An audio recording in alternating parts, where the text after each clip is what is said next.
मोहतरम दोस्तों, भाइयों, बहनों, मज़ीद वकार बुजुर्गों,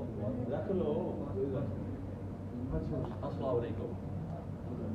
सबसे पहले मैं अपने बासत भाई साहब को जनाब खराज तहसीन पेश करता हूँ कि उन्होंने एक काविश की है, उन्होंने एक थिंक टैंक बनाया है फेथ के नाम से, और माशाल्लाह इतने यहाँ पे दानिशवर और दानिशवर शख्सियात यहाँ पर मौजूद है, और इंशाअल्लाह अज़ीज़ इसमें मियां फरूख साहब का भी शायद जवाब आ जाए कि इतनी शख्सियात की तरफ से अगर कोई प्रपोजल या कोई सजेशन जाएगी टुवर्ड्स द गवर्नमेंट, तो definitely they will be obliged to consider that suggestion. ये डेफिनेटली वो कंसीडर करेंगे, मतलब जब सजेशन जाएगी। और इसके बाद मैं मंजूर मलिक साहब का बड़ा शुक्रगुजार हूँ कि उन्होंने बड़ी खुशी के साथ यहाँ पर ये आज पहुँच किया है, और इतने उन्होंने मेहमान बुलाए हैं, और माशाल्लाह बड़ा खता पेशानी के साथ वो सबको यहाँ पे खुशामदीद कह रहे हैं। तो इंशाअल्लाह अज़ीज़ मैं यहाँ पे जसारत कर रहा हूँ बासत साहब की इजाज़त के साथ कि नेक्स्ट फंक्शन हम इंशाअल्लाह लाहौर चैम्बर में अरेंज कर लेंगे इंशाअल्लाह। अच्छा जी, पाकिस्तान को अल्लाह तबारक व तआला ने पोटेंशियल और रिसोर्सेज के साथ इतना माला माल किया हुआ है कि दुनिया इन चीज़ों को तरसती है। You name the thing which is being required for the development of the economy of the country, that is being available in Pakistan in abundance. Problem ये है कि हमने उनको प्रॉपरली अभी तक यूटिलाइज नहीं किया, और जब यूटिलाइज ही नहीं किया तो हम दोष किसको दें, अजाब किसको दें। टैलेंट के बारे में मैं आपको एक दो एग्जाम्पल छोटी सी अगर आप इजाज़त दें तो मैं आपको बता रहा हूँ कि हमारे दोस्त यहाँ स्टेशन थे एट गुजरावाला, कर्नल जुबैरी, वो बताते हैं कि डॉक्टर कदीर जिन दिनों में एटम बम डेवलप कर रहे थे, हमें इंफॉर्मेशन आई कि VIP को अपने प्रोटोकॉल देना है। डॉक्टर साहब आए, हम उनको वो हमें गाइड करके गुजरावाला के अंदर लेके गए, खरादिए के पास, उनके पास कुछ पार्ट्स थे, उन्होंने वो पार्ट्स दिए और 2 घंटे हम वहीं बैठे रहे, उन्होंने वो पार्ट्स बना के दिए, और एग्जैक्टली वो पार्ट्स बिल्कुल सेम थे रेप्लिका, और वो वापस लेके गए। इसके अलावा मैं एक और आपको एग्जाम्पल दे रहा हूँ, यहाँ पर पाकिस्तान में एक कॉम्प्लेक्स के नाम से इंजन वॉल फैक्ट्री है। वो जो साहब थे शायद आप जानते भी होंगे,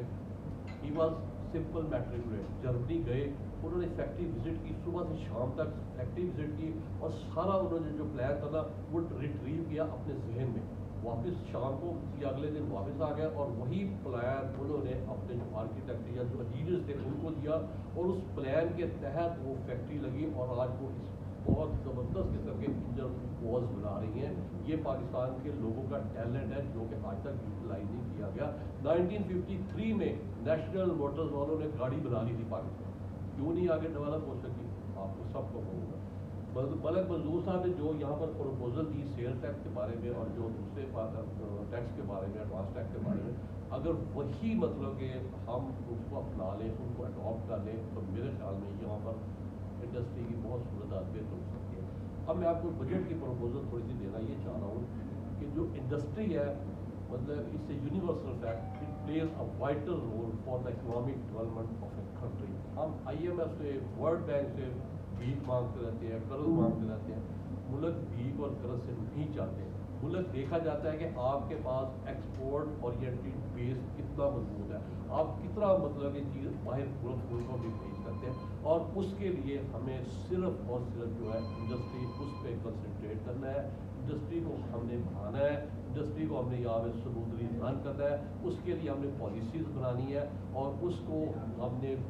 बेहतर से बेहतर अंदाज में चलाना है।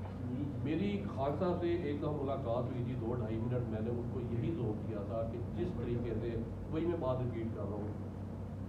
कि आपने real estate amnesty scheme declare की हुई है, और उसमें खातर खा फ़ायदा हो रहा है, बहुत लोग इन्वेस्ट कर रहे हैं। इसी तरीके से आप इंडस्ट्री एमनेस्टी स्कीम डिक्लेयर करें। लोग जो पाकिस्तानी बाहर बैठे हैं माशाल्लाह दे आर वेरी वेल्दी, और वो पाकिस्तान में आना चाहते हैं, provided to the safe and sound आपको बिजनेस हो जाए। इंडस्ट्री के लिए वो लोग यहाँ पर आएंगे, वो इंडस्ट्री में इन्वेस्ट करेंगे, आप उनको 5 साल उनसे सोर्स नहीं पूछे, यहाँ जो लोकल है उनसे सोर्स नहीं पूछे, उनको इंडस्ट्री लगाने दें। इंडस्ट्री लगने से मशीनरी भी आएगी, नो भी आएगी, एम्प्लॉयमेंट भी जनरेट होगी, एक्सपोर्ट ओरिएंटेड आइटम्स हमारे पास होगी, मुल्क के अंदर भी प्रोडक्ट्स आएंगी, और इससे हमारी इकोनॉमी स्ट्रॉन्ग होगी। اس لیے آپ ان کو یہ انڈسٹریل ایمنسٹی اسکیم ڈکلیئر کر، انہوں نے اس بات کو ایڈمٹ کیا، بڑے غور سے سنا، انہوں نے اس کو ایڈمائر کیا، انہوں نے کہا میں یہ کرتا ہوں، میں پہلے بھی سوچ رہا ہوں اور اب میں اس کو ضرور کروں گا، لیکن بعد میں کوئی نظر ہوگا۔ اچھا، ہمارے ملک میں پہلے یہاں پر آپ کو سب کو علم میں ہوگا، یہاں پہ ڈی ایف آئی تھے، ڈیولپمنٹ فائنینشیل انسٹیٹیوشن، جو P K I D B P, R D F C, N D F C, یہ جو انسٹیٹیوشنس ہیں نا، یہ پرووائڈ کرتے تھے بیسک انفارمیشن۔ جو لوگ باہر سے آتے تھے، جن کو لوگوں نہیں پتہ ہوتی تھی، ان کے پاس سرمایہ ہوتا تھا، وہ انویسٹمنٹ کرنا چاہتے تھے، ان کو یہ اے ٹو زی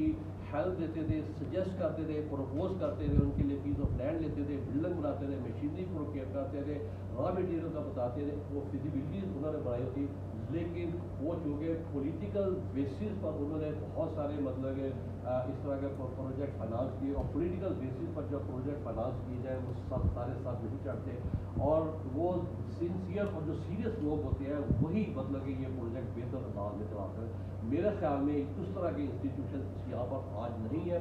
لوگ باہر سے آتے ہیں انویسٹمنٹ کرنے کے لیے، ان کو پراپر گائیڈ اور گائیڈنس کرنے کے لیے کوئی نہیں ہوتا، لہٰذا اس طرح کے انسٹیٹیوشن بھی ہو سکتے ہیں۔ نمبر دو، پاکستان میں انرجی رینیویبل آلٹرنیٹیوز بہت ضروری ہے۔ یہاں پر جس طرح بھی میرے بھائیوں نے بتایا کہ یہاں پر انرجی بہت مہنگی ہے، کمپٹیٹیو نہیں ہے، ہم نے اپنے آبی ذخائر سے پوری طرح فائدہ نہیں اٹھایا۔ کالا باغ ڈیم جو پاکستان میں ایک معیشت اور صنعت میں انقلاب برپا کر سکتا ہے، باسط صاحب دعا ہے کہ باسط صاحب کو میں خراج تحسین پیش کرتا ہوں کہ انہوں نے کالا باغ کے لیے جتنی کوشش کی، بہت کوشش کی ماشاءاللہ انہوں نے، لیکن وہ کالا باغ ڈیم آپ کو پتہ ہی ہے کہ سیاست کی نظر ہو گیا۔ کالا باغ کا میں کہتا ہوں سرخ ڈیم نام رکھ لیں، کوئی اور ڈیم رکھ لیں، وہاں انفراسٹرکچر بنا ہوا ہے، نیچرل وہ ڈیم ہے اور اس کو ڈیولپ کیا جا سکتا ہے، اس لیے یہ ایک بہت ضروری ہے۔ ٹائم مجھے پتہ ہے تھوڑا ہے، میں سب سے آخر میں یہ بتاؤں گا کہ ہماری جو ایگریکلچر ہے، پاکستان از اے ایگریکلچر بیسڈ کنٹری، پاکستان میں ایگریکلچر میں آر اینڈ ڈی بہت ضروری ہے، آر اینڈ ڈی کے بغیر ہم آگے نہیں جا سکتے، اور کیونکہ ہماری جو پر ایکڑ ییلڈ ہے، آپ کمپیئر کر لیں ہماری پر ایکڑ ییلڈ اور انڈیا کی پر ایکڑ ییلڈ، کتنا زمین آسمان کا فرق ہے، لہٰذا ہمیں یہاں پر یہ ایگریکلچر میں بہت زیادہ مطلب کہ کرنا چاہیے۔ بہرحال پروپوزل بہت ماشاءاللہ آپ نے تو بہت سمندر بہت شکریہ تو پوجے میں بند کیا ہے، اور بڑی آپ نے کارآمد تجاویز دی ہیں۔ ہمارے پاس موجود ہیں صدر شکوکرہ چیمبر محمد ثناء اللہ سلیمان صاحب، ان سے گزارش ہے کہ بجٹ تجاویز